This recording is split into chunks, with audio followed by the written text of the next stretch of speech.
सो 10th standard के students हो जाओ तैयार, क्योंकि आपके लिए एक और बहुत ज्यादा यूनिक और जबरदस्त वीडियो में लेकर आ गया। जी हाँ दोस्तों, आप में से कई सारे ऐसे स्टूडेंट्स थे जिनका मुझे कंटिन्यूअसली कमेंट, और जो मैंने कल लाइव लिया था उसमें भी चैट के सेक्शन में मैंने देखा कि बच्चे पूछ रहे थे कि सर समरी राइटिंग कैसे लिखना होता है। तो देखो, समरी राइटिंग पहली बात तो जिनको नहीं पता मैं बता देना चाहता हूं कि आपका जो क्वेश्चन नंबर 4 सेक्शन होता है, जो कि होता है अनसीन पैसेज वाला सेक्शन, तो क्वेश्चन 4A जो होता है वो आपका एक अनसीन पैसेज आता है, जो कि अगेन आपका पूछता है पैसेज पॉइंट ऑफ व्यू, यानी कि पैसेज में से आंसर कैसे ढूंढना है वो लिखना होता है।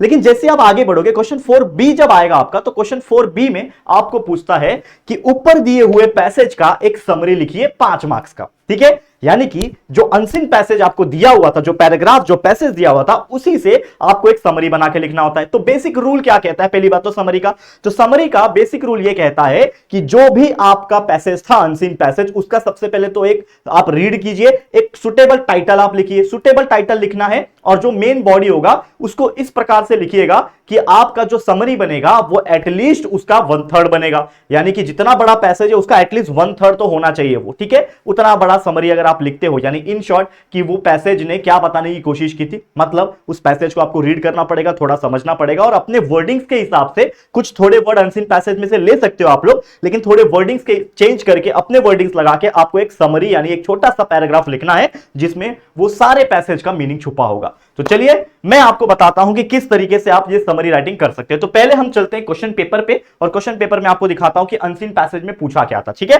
5 मार्क्स के लिए पूछता है। बाकी बच्चे मैं आपको क्लियर बता देना चाहता हूं कि ये जो वीडियो है ये होपफुली एक आखिरी वीडियो होगा इंग्लिश के लिए, लेकिन इसके पहले अगर आपको किसी भी चीज में दिक्कत है तो हमने हर टॉपिक के ऊपर, सारे टॉपिक्स के ऊपर डिटेल वीडियो बना रखा है, चाहे वो डू एज डायरेक्टेड ग्रामर का पार्ट हो, चाहे वो पोयम का एप्रिसिएशन हो, चाहे वो पैसेज राइटिंग हो, चाहे वो पोयम राइटिंग हो। इसके अलावा राइटिंग स्किल्स के हर टॉपिक मैंने बनाए हैं सेपरेट सेपरेट वीडियो में, तो एक बार जरूर वीडियो सेक्शन को चेकआउट कर लेना। क्या पता आप में से कई सारे ऐसे बच्चे होंगे जिन्होंने कोई वीडियो को मिस कर दिया होगा, तो अगर मिस कर दिया होगा जाके देखना, 1.5 की स्पीड लगा लेना, बहुत सारे जबरदस्त वीडियो है सारे। अब देख लो, अभी भी नहीं देखा होगा तो देख लो, अभी भी समय है, जाओ फटाफट से देख लेना। ठीक है, तो चलो सबसे पहले मैं आपको दिखाता हूं हमारा क्वेश्चन पेपर। तो ये है क्वेश्चन पेपर, और क्वेश्चन पेपर को स्क्रॉल करते करते हम पहुंचेंगे सीधा क्वेश्चन नंबर 4 तक।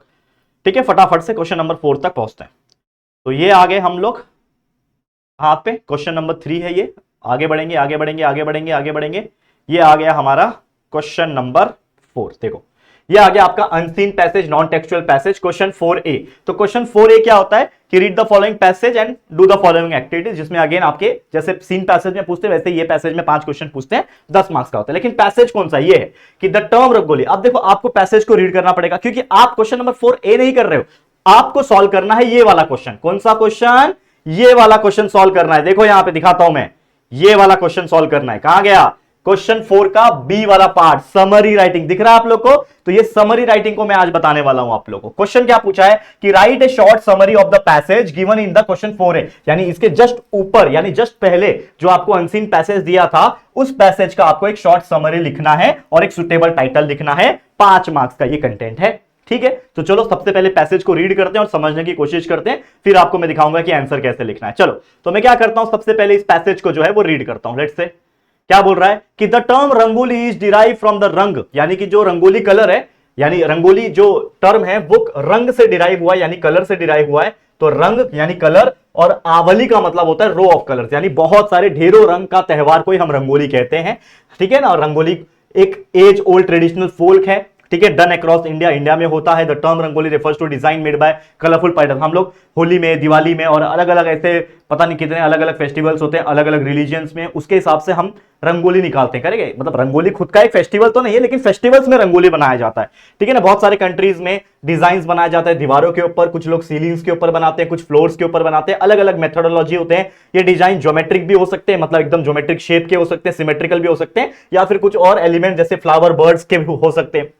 रूरल और अर्बन वुमेन ऑफ इंडिया ये जो है एक्सपर्टीज होते हैं इसमें, जनरेशन बाय जनरेशन, यानी पूर्वज से, पहले के जमाने से, मतलब उनके बच्चे उनके बच्चे उनके बच्चे ऐसे करते आ रहे हैं, हिंदू फेस्टिवल्स को सेलिब्रेट करते जा रहे हैं। और ट्रेडिशनली सच फ्लोर डेकोरेशन, यानी जो जमीन पे फ्लोर के ऊपर जो किया जाता है, वेडिंग यानी बर्थडे पार्टीज, शादियों में, ओपनिंग सेरेमनीज में किया जाता है, और अलग अलग डिफरेंट डिफरेंट स्टेट्स में रंगोली पेंटिंग कंपटीशन भी होता है। तो जैसे एग्जांपल दिया हुआ है कि महाराष्ट्र में रंगोली, तमिलनाडु में कोलम कहते हैं, ठीक है ना, अलग अलग लैंग्वेजेस में डिफरेंट डिफरेंट नेम्स है ना रंगोली पेंटिंग को। तो उत्तर प्रदेश में चौकपूर्ण कहते हैं, आंध्र प्रदेश में मुगुलू कहते हैं। तो ऐसे अलग अलग नाम है रंगोली पेंटिंग का। और ट्रेडिशनल मटेरियल जो रंगोली के लिए यूज किया जाता था पहले, वो राइस फ्लावर यानी कि जो आटा, अपना चावल का आटा होता है ना, उससे रंगोली बनाया जाता था पहले, ताकि वो एंड्स जो चींटियां होती थी और बर्ड्स जो होते थे या फिर स्क्वेरल्स जो गिलहरी बोलते हैं, माफ करना, स्क्वेरल्स को, वो आके खाना खा सके। मतलब वो रंगोली पहले ऐसे बनाते थे।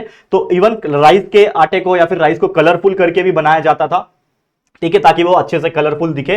बट आज के डेट में जो सफेद पत्थर का पाउडर आता है ना, एक व्हाइट पाउडर आता है, उससे रंगोली बनाया जाता है, उसमें अलग अलग कलर्स मिला के ये किया जाता है। तो ये था पूरा पैसेज। मतलब कहीं ना कहीं मेरे माइंड में क्या समझ में आ गया कि ये पूरा जो पैसेज है वो किस बारे में है, कलर्स के बारे में है, रंगोली के बारे में, और रंगोली कहां कहां कैसे कैसे सेलिब्रेट किया जाता है, क्या क्या उसका नाम है, इस बारे में। तो जैसे ही आपने रीड किया, मात्र 1 मिनट या 2 मिनट लगेगा रीड करने में, आपके माइंड में चीजें छप जाएगी। अब इसका मुझे समरी लिखना है, यानी एक तरीके से वापस से आपको एक छोटा सा शॉर्ट सा आपको लिखना है। तो चलो मैं आपको दिखाता हूं कि ये समरी कैसे लिखते हैं। तो चलो आ जाते हैं हमारे व्हाइट बोर्ड के ऊपर, ठीक है।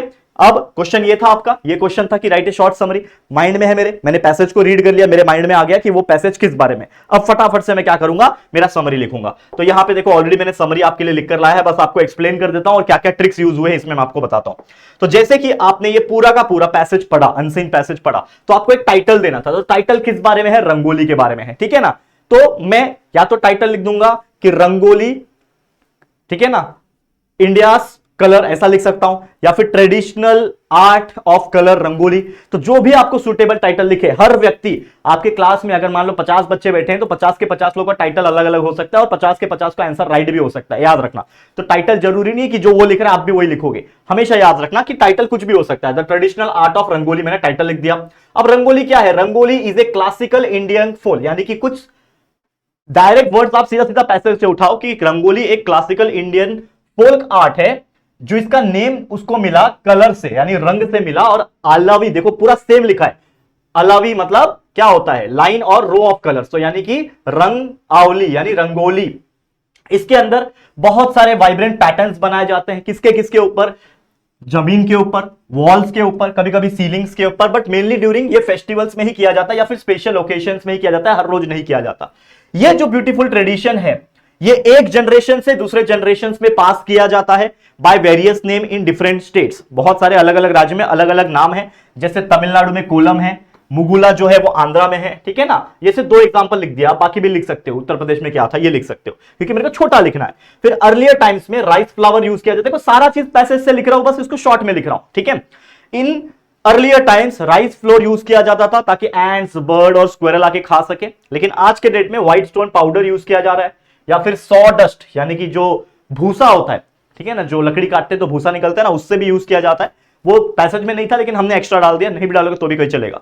रंगोली आज के डेट में बहुत जरूरी हो गया, सिग्निफिकेंट हो गया। डेकोरेटिव आर्ट इंडिया में बहुत सारे कॉम्पिटिशंस भी होते हैं, और भी आप 2-3 लाइन ऐड कर सकते हो कि there are so many like society level और लाइक तालुका लेवल या फिर सिटी लेवल के कॉम्पिटिशन्स होते हैं, रंगोली कॉम्पिटिशन्स होते हैं। बड़े बड़े स्कूल्स में भी रंगोली, कॉलेजेस में रंगोली कॉम्पिटिशन किया जाता है, तो वो भी आप 2-3 लाइन ऐड कर सकते हो। और ये रंगोली एक सिग्निफिकेंट डेकोरेटिव आर्ट है इंडिया में, और ये खुशी दिखाता है और गुड फॉर्च्यून, अच्छा लक दिखाता है। तो ये मैंने अपने मन से यहाँ पे उस पैसेज का ही कुछ वर्डिंग्स, कुछ क्या 80% वर्डिंग्स पैसेज से लिया, लेकिन एकदम डिटेल में नहीं लिखा, शॉर्ट शॉर्ट में लिख के एक ऐसा पैसेज बना दिया कि पूरा जो आपका एक 200-300 वर्ड का जो इतना बड़ा पैसेज था उसको हमने शॉर्ट में लिख दिया। और इस तरीके से लिखोगे आपको 5 मार्क्स जो है बच्चा मिल जाएगा। ये आप देख पा रहे हो, करेक्ट है, क्लियर है। तो यही होता है आपका समरी राइटिंग, और कुछ नहीं होता। बस आपका जो भी पैसेज दिया है वो पैसेज को रीड करना है, उसके कुछ वर्डिंग्स, कुछ लाइंस उठाने हैं, अपने कुछ वर्डिंग्स लगाने हैं, थोड़ा ग्रामेटिकल करेक्ट सेंटेंस बनाना है और छाप देना है, बस और कुछ नहीं। समरी राइटिंग में भाई 5 में से 4 तो मिल ही जाता है, आराम से मिल जाता है। अगर आप पूरा का पूरा पैसेज के कुछ वर्डिंग्स को उठाओगे और एज इट इज छापोगे, हाँ उतना बड़ा मत छापना, लेकिन जहां पे 100% है तो 100% में से 50-60% एज इट इज छाप लो, आगे पीछे का वर्डिंग्स चेंज कर दो। ये कर दोगे तो आपके 5 में से 4 पक्के हो जाएंगे, ठीक है ना, एकदम पक्के हो जाएंगे, don't worry about it. Clear, समझ में आ गया? तो बस आज के लिए इतना ही था। यही था एक छोटा सा वीडियो जिसमें हमने आपको एक्सप्लेन कर दिया कि how will you right any kind of summary writing. ये तो बहुत सिंपल सा चीज है, वैसे आगे जाके भी आप फ्यूचर में जब इंग्लिश पढ़ोगे या फिर कभी भी पढ़ोगे तो मैं आपको बता देता हूं कि समरी राइटिंग वाकई में बहुत ज्यादा इजी होता है। समझ में आ गया? क्लियर है? ओके।